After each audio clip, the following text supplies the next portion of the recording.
বিশ্বকাপের আগেই আর্জেন্টিনায় নতুন বিতর্ক। কোটি কোটি সমর্থকের প্রিয় দলকে ঘিরে এবার শুরু হয়েছে রাজনৈতিক ঝড়।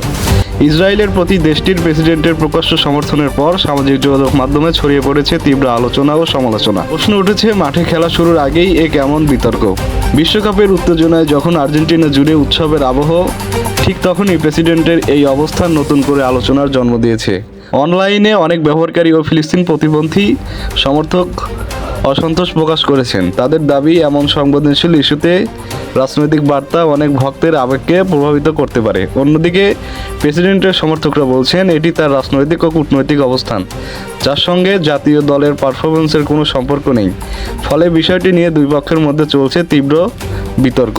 একদিকে ফুটবলের উন্মাদনা, অন্যদিকে রাজনৈতিক আলোচনা। এই দুইয়ের সংঘাতে বিশ্বকাপের আগেই আর্জেন্টিনাকে ঘিরে তৈরি হয়েছে ভিন্ন এক আবহ।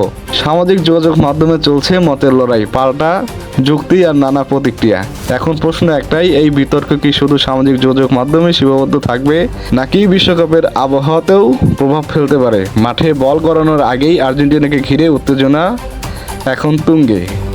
আপনার কি মতামত অবশ্যই জানিয়ে যাবেন কমেন্ট বক্সে।